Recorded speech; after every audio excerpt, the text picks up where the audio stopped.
Welcome back to another episode of the Downsizing Roadmap podcast with your hosts, Jody Roscoe and Heather Fisher. We're talking about all things downsizing, from our own experiences with clients to guest experts. Let's make downsizing easier, one conversation at a time. Hello, and welcome to the Downsizing Roadmap podcast. I'm Jody Roscoe. I'm Heather Fisher. And today we're going to talk about selling our house as is versus fixing it up. So which way should we do that? What are the differences? What does that mean? Yeah, a lot of strategy involved in deciding which way to go. A lot of it's dependent on what your goals are, the house itself, and what's going to bring you, the best result. And this is what we help people with every day as realtors, coming up with that strategy that's right for your situation. And so we'll talk a little bit about, what might point you to one towards the other.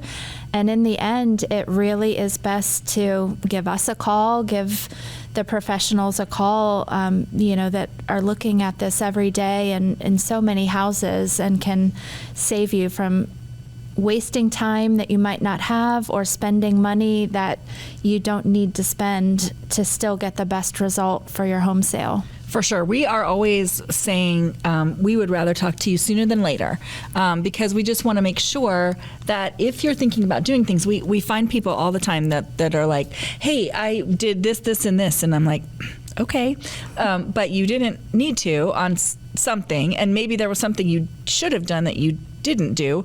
And we really are thoughtful about when we say to people, hey, we think you should do this or that. What does that look like? Is that timing work for them? Does that monetarily work for them? Are they going to get more money out of that change than they would putting into it? So we really talk about what that looks like for people. So we would always rather talk to you sooner than later, as would most real estate agents who really have their pulse on what that looks like. So again, if you're looking for a real estate agent in your area, give us a call. We can connect you to somebody great, or connect with us if you're in our area, and we can help you with that. Even if you're thinking, okay, my move might be a year from now. Yeah, absolutely. And because we're in the field working with buyers and sellers every day, it may have been a long time since you've sold a home, and we can really help guide on those choices that a buyer might be finding value in, so that you don't spend the money on an update that you didn't need to do, or the wrong choice of what you replace things with, the wrong colors or type of flooring, things like that. You really want that expert guidance if you are going to do a few things. Yes. So why does this matter? So, everybody faces this crossroad, like, should we fix it up or should we let it go and just lower the price? Honestly, that's the difference is if you're going to spend money fixing it up or if you're going to lower the price and sell it as is. Yeah, I think people think about a lot of emotion around this and wondering if they have to fix everything that's wrong with the house. And, there's a lot of guilt and pride and fear of leaving money on the table. Right. We see it go both ways. So sometimes it's about, I would never want to leave a house like this, in this condition. This has been bothering me for 20 years and I've lived with it like this. But now that I'm going to sell it, I couldn't possibly, leave it like that for the next person, because you have pride in, whether you want that product, what you're passing along. And so, yes, you have pride in what you're passing along. So sometimes it's that, but that doesn't mean that you're not passing along a great property. And as long as everybody knows what the situation is, I think that's the key there. And then sometimes people feel guilty. Oh my gosh, I should have fixed this before. I don't want to leave it for the next person. Or sometimes they're just really afraid, like, what if I, leave some money on the table? And so sometimes you really have to look at that like you're spending money, right? So are you leaving it on the table or not is the question. Yeah. It's always a math problem of, if I spend this, to our best estimate, are you going to get that return plus more? Because if you spend $2,000 and the return you get from that is $2,000, but you spent time and energy to get that repair or update done, that's not a winning problem that winning math problem.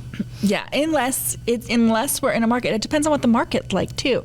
If we're in a market where things have gotten really slow and you just have to be the best one on the, in the MLS, you have to be the best one to be sold, maybe it is worth that, so it's not just the house itself too, it's what kind of competition are we looking at and what does that look like. So it's not about making the house perfect. We don't have to make the house perfect, but we do need to position it correctly for the right buyer. And then we need to know which buyer we're positioning it for.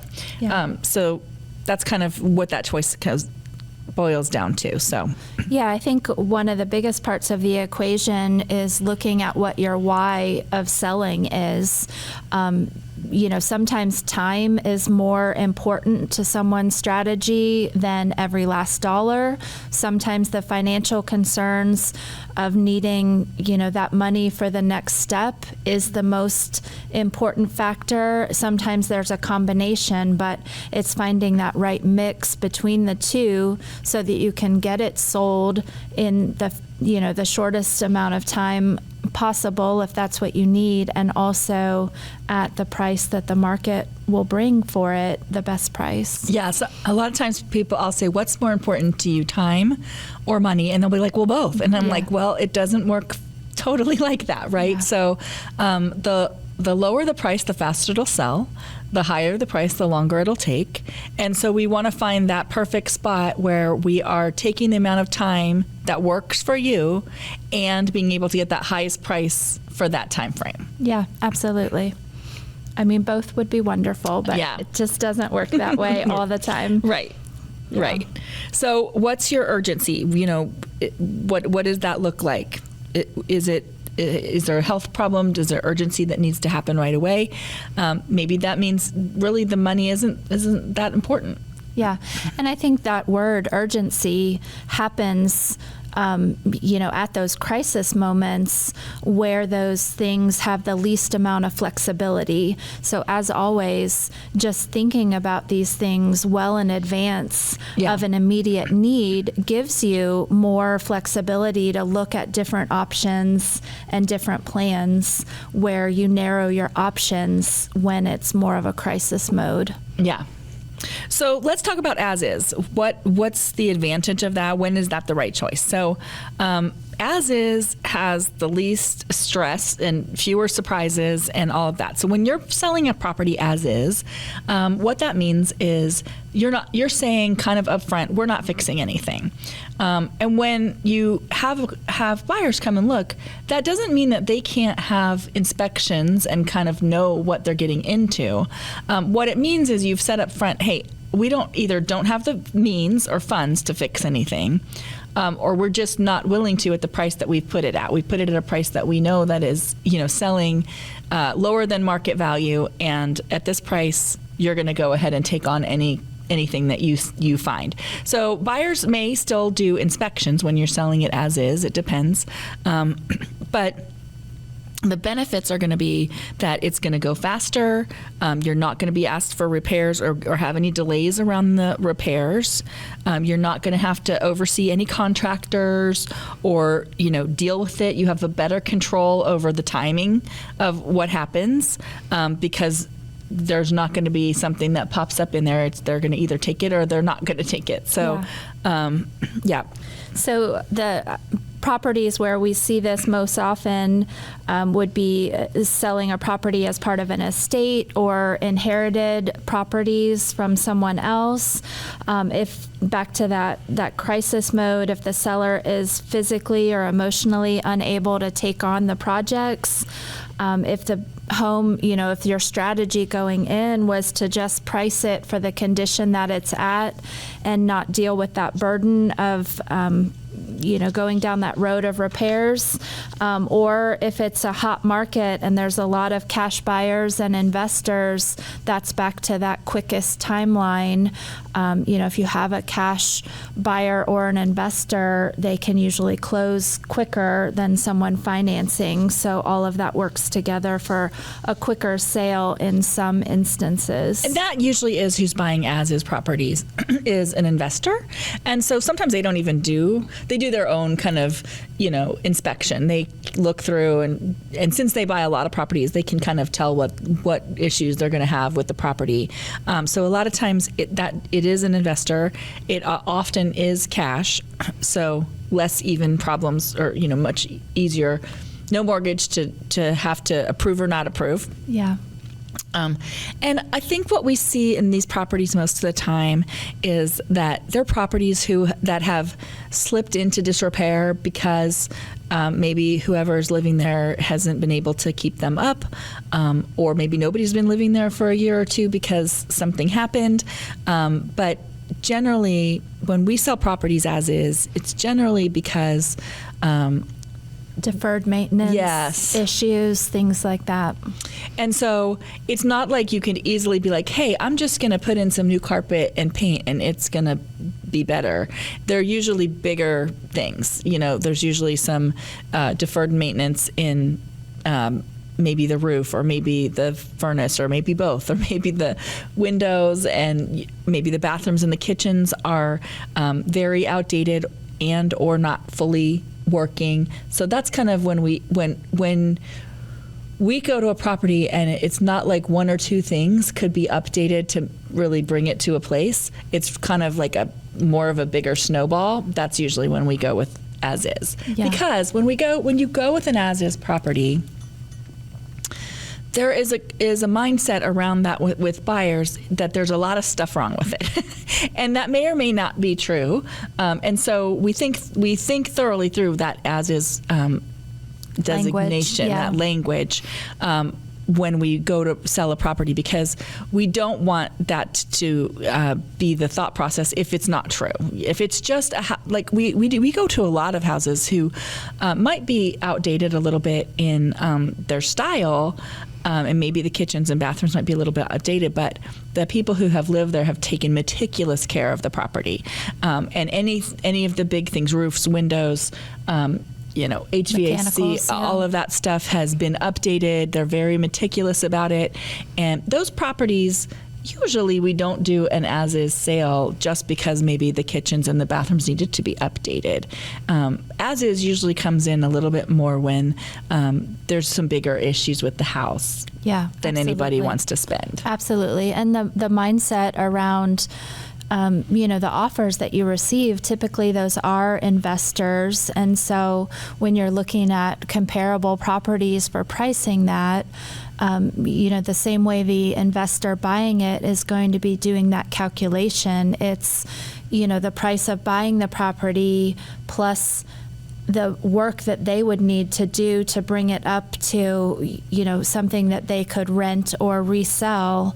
And finding that there's still that value for them to put the work in. Right. So you have to look at that. It's not that they're just lowballing, you as an insult or anything like that. It's a equation for them of the work involved to bring it back up to the comparables in the neighborhood. And to be honest, usually those are win-win situations, because the investor is going to find a property that has some room in it for them to make money, because why would they do it if they can't make any money? There's no goal there for them. So it's usually that that has enough room in there for them to make some money, and the person that's selling it wants to sell it really quickly. For whatever reason, it's time for that property be off of their plate and onto someone else's, and either the amount of money isn't important or it just needs to happen quickly so that they can move on to their next step.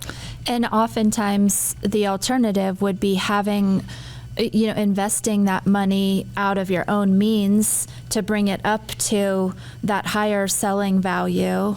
And in these situations, that's usually not something that is feasible. And that's why we're in that situation. So it's a really great option to handle the property in a quick and easy way. Yeah.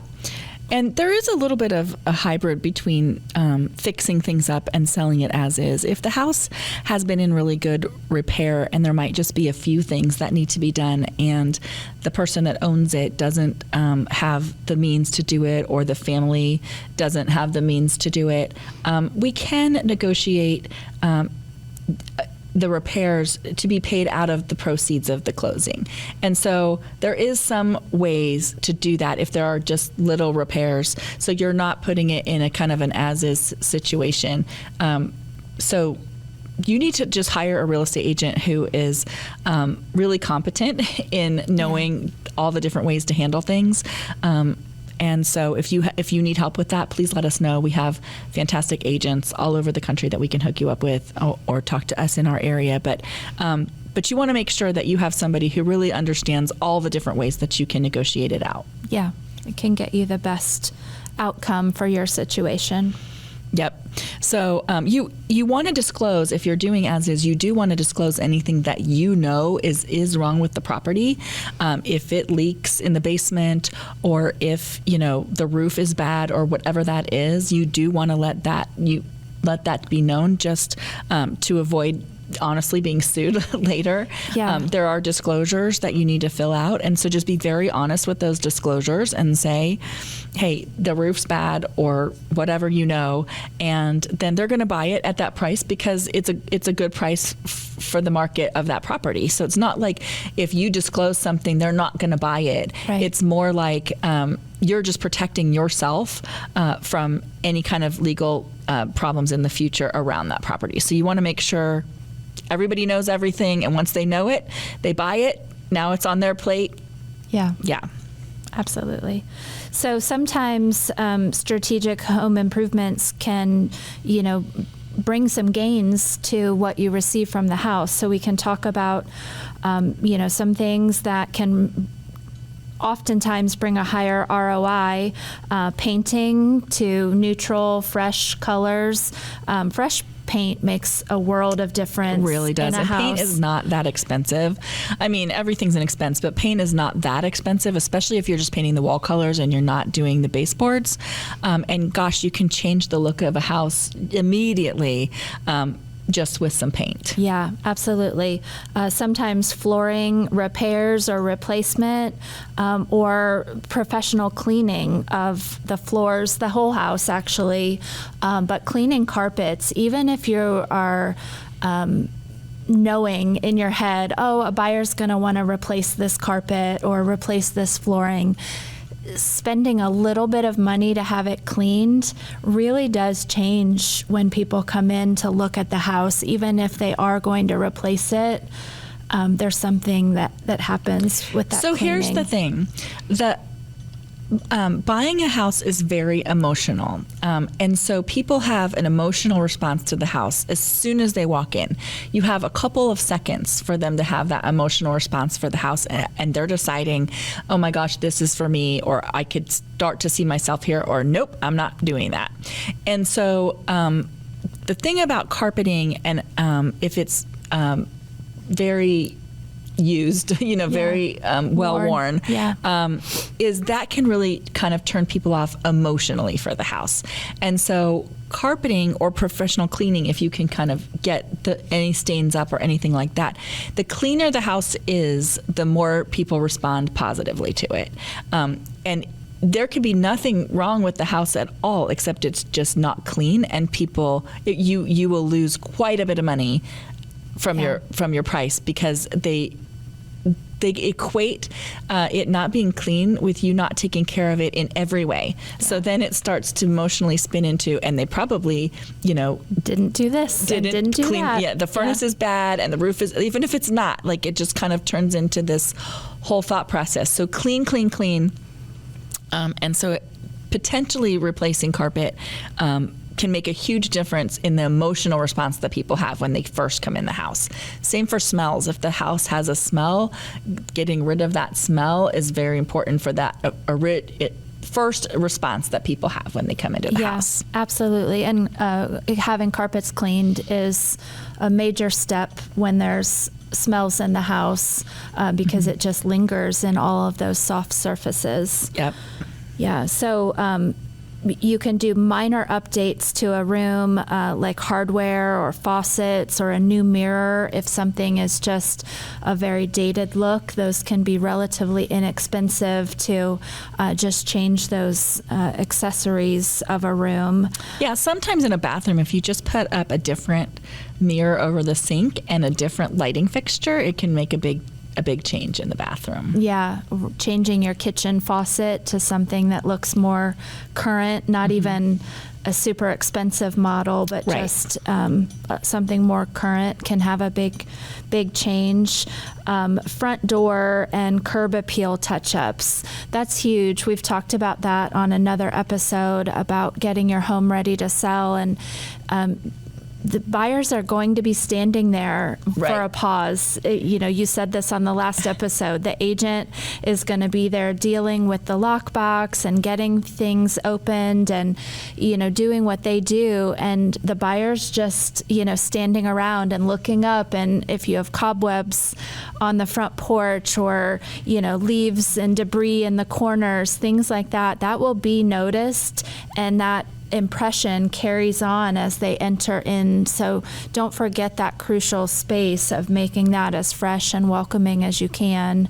Yeah, a fresh coat of paint on the front door, if it's chipped or really faded, sometimes the way the sun hits houses, the paint on the front door can be really faded. And I notice many times when I go to a listing appointment, the paint on the inside, like the threshold of the door around it, the top and the sides, is peeling. And people don't pay attention. You just don't pay attention to that stuff. But when you're standing there and that's all you have to look at, and that's the first impression, and people are like, oh gosh, they don't even, the first thing I'm seeing is, there's not enough paint on the, Yeah. Honestly, we all go through our front doors so seldom. Most of us are going in through the garage or a side door. And so we don't enter our home in the path that we're going to take buyers through. So just go stand on your front porch, stand outside your front door, and just put new eyes on, what that looks like. And super inexpensive to do a few of those things. Put out, a seasonal appropriate flower, flowers in the spring, or a winter, evergreen, or, fall mums.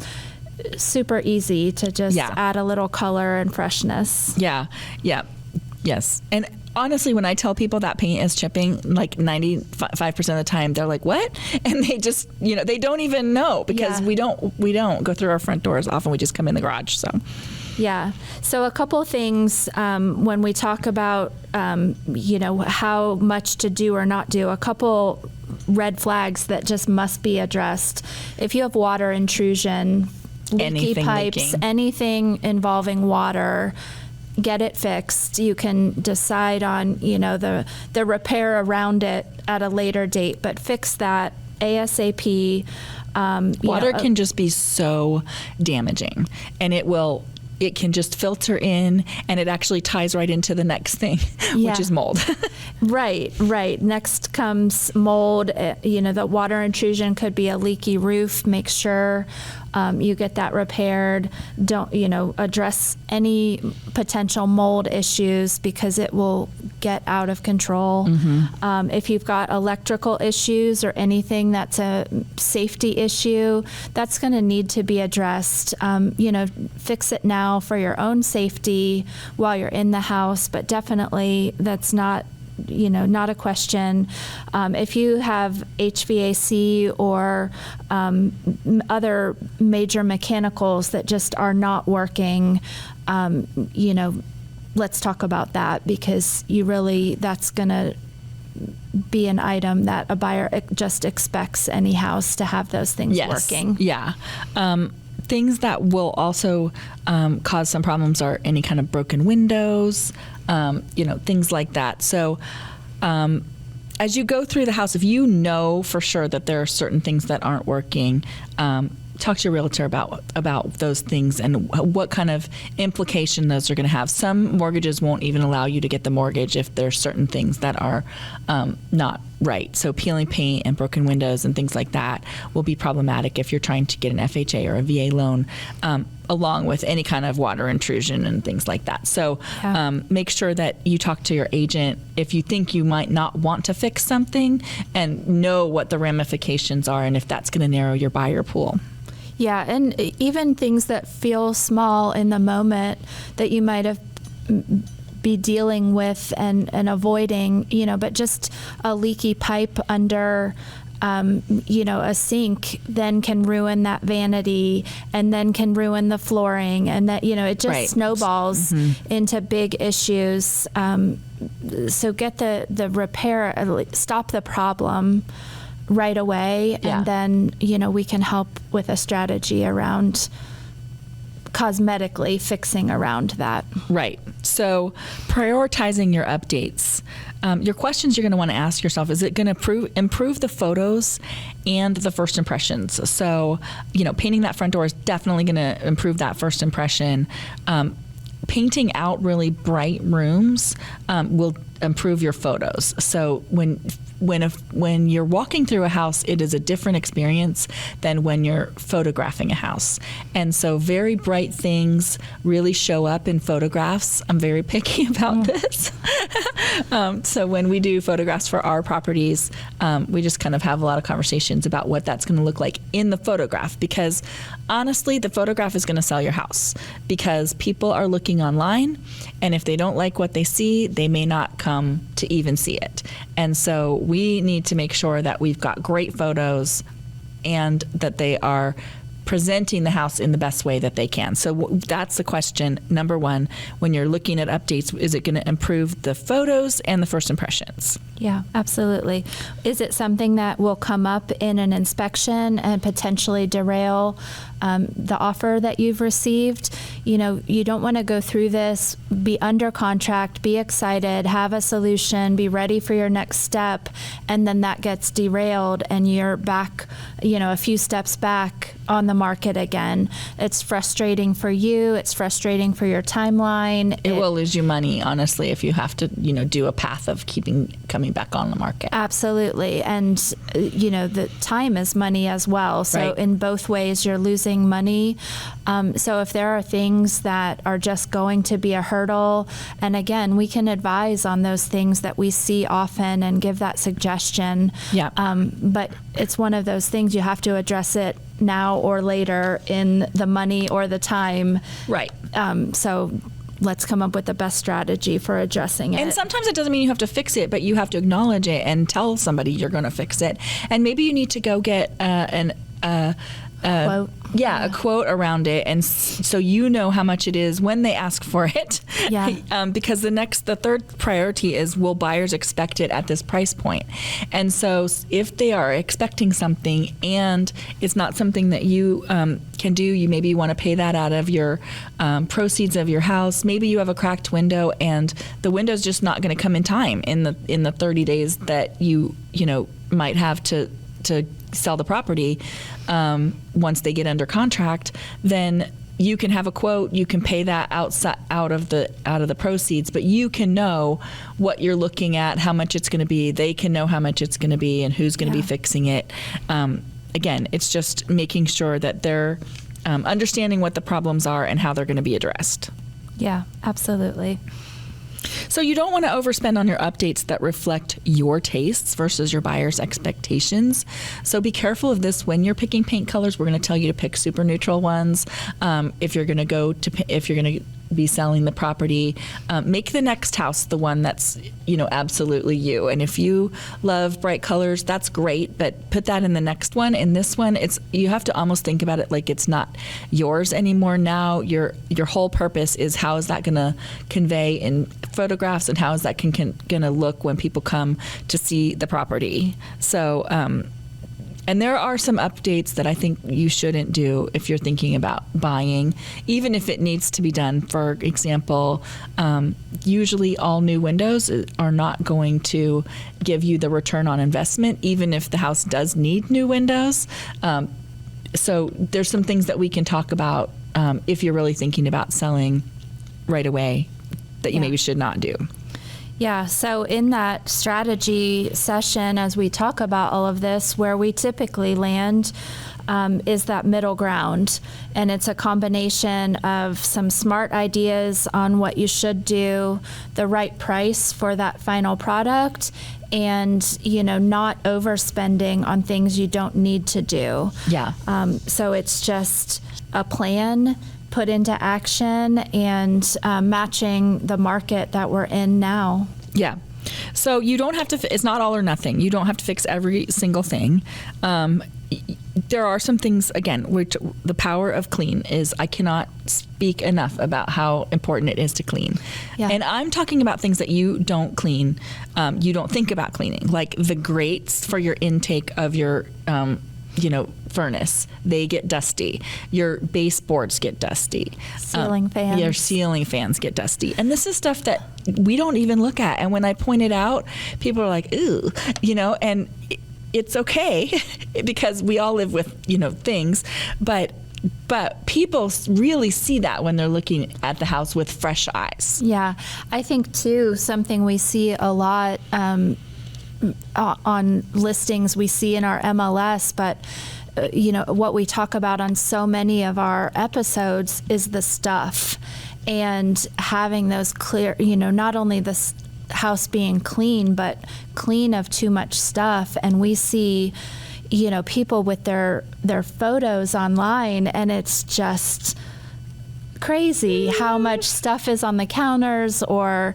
things on tables, laundry piled up, and they need the advice of a smart realtor showing them that, and that's usually just a no cost besides your own, sweat equity to get things moved out of the house, donated, listen to all the other episodes about how to get rid of that stuff, but streamlining it so you have very clear spaces that are then clean and easy for a buyer to see the house itself. Yeah, I mean, you think about it. If you went into a new home that was a model home, you would not see their laundry sitting anywhere. You would not see little piles of stuff in the corners of the rooms because, the mail pile, right? The or people put things in the corners of the rooms, or, extra chairs and step stools and all kinds of things that just little things that sit around, baskets of things and whatever. You don't see any of that in a model home. You don't see the counter covered with, little tchotchkes and all kinds of things in the kitchen. It's just one or two or nothing on the, kitchen counters, not much. And so just think about, it is not like you live. That's all I always tell people. Nobody lives the way that I want to see it. Yeah. When you're making it the way that it needs to look for pictures. Yeah. So clean, clear, and staged. Even if your home is older, even if there isn't fresh updates of major things throughout, those three things will really just make a better first impression for someone to know that you put some work into getting it ready. The staging, which when I say staging, I'm not talking like rented furniture staging, just using what you have and clearing out what is extra. That really focuses the attention on the strengths of the house, not the flaws, because they're not looking again at that. Well, if they couldn't even get the laundry put away before showings, what else did they not do? Yeah, because if you have clothes laying around or an extra, outside clothes rod that's in your guest room or whatever, people automatically are like, well, there is not enough storage in this house. Yeah. And you know that because you live there. And maybe there isn't enough storage, or maybe we haven't listened to all our other episodes and let go of some of our things. But you don't want that message. What's the message that the buyer is going to get from looking at whatever's happening in the house? And you don't want the message to be, hey, there's just not enough storage. There's not enough room to live in this house. Yeah. You don't want that. So we're selling space, and the way that you sell space is to have some things, but not many things. So the less things, people are able to see the space better. Yeah, absolutely. And they see that there is space for their stuff. Yes, right. They can't imagine it when it's overpacked. Right. Yeah. So really in the planning of this, like Jody has said and we've said before, it is so much better to have us out well in advance of trying to choose any of these things on your own. Come up with that checklist of things you should do. Gives yourself time to, reach out to any contractors you need, have them out, have things on order, get things cleaned out, clean, ready to go. And so you just have that checklist, which you can work your way down. And it's the process, so you're not second guessing, will this sell, what price, really come up with that strategy. The questions that we will be looking at and the questions you can be asking yourself is, again, will this repair increase the buyer appeal or reduce your inspection risk? Can I do this without delaying my move? And that's back to knowing what is most important for your situation. Is it the quick sale, which would be less to do up front, or is it the very top dollar and you have some time or a little resources to turn that into more money? Is the upgrade expected for your price range and neighborhood? And if the upgrade is not in the strategy, that's okay. That's just back to pricing it accordingly. That's like, in some neighborhoods, granite countertops might be too much, or some specific upgrade might just be more than you need to do. And so that's a question that honestly a real estate agent can answer for you. Yeah, absolutely. Always asking if you'll get the money back, return on investment in the sale, and is it emotionally worth it to me? Some people are just like, I just need want to be out. To be done with this. Yeah. And, so we'll go where we're at now and we're good with that, because most important is just moving on to the next chapter. And a really good real estate agent will ask you all the questions to figure out what your motivation really is and help you meet that motivation. Absolutely. Absolutely. So with that, professional opinion, the agent should be walking through the property with you, looking at things that might be inspection issues and helping you coordinate those and helping recommend what you should or shouldn't do as far as, any staging or removal of items and just minimalizing those things in the house. Some areas will do pre-inspections, get an inspection first. That's, I think, locally, whether that is your area or not. And then sometimes you can have a stager come and consult. And sometimes a stager will come and just tell you what to do with your own things and just say, hey, in this room do this, this, and this. In this room do this, this, and this. This needs to go. Move this couch over here. And they can just kind of tell you what to do. And sometimes we have staging where we actually bring furniture in. And that will depend on the price range of your house and, what the market is looking like and things like that. Yeah, absolutely. So if you have questions about any of this, about what you should do as is, etc., fixing up, whatever, please reach out to us. We're happy to help. If you're in our area, we're happy to come and talk to you about your house specifically. Or if you are somewhere else, we have great agents all over the country that can do this as well. So downsizingroadmap.com, reach out to us. We would love to help you get yourself ready. Yeah, the good news is, we can help you with that strategy, and then you get to choose, which option fits your energy and your timeline and your goals. So we're excited to help you and look forward to hearing from you. Yep. All right. See you next time. Next time. Thanks for joining us on the Downsizing Roadmap podcast. If you found this episode helpful, be sure to subscribe, leave us a review, and share it with someone who might need a little downsizing inspiration. Have questions or ideas for future episodes? Reach out to us on our website, www.downsizingroadmap.com. Until next time, let's keep simplifying and moving forward.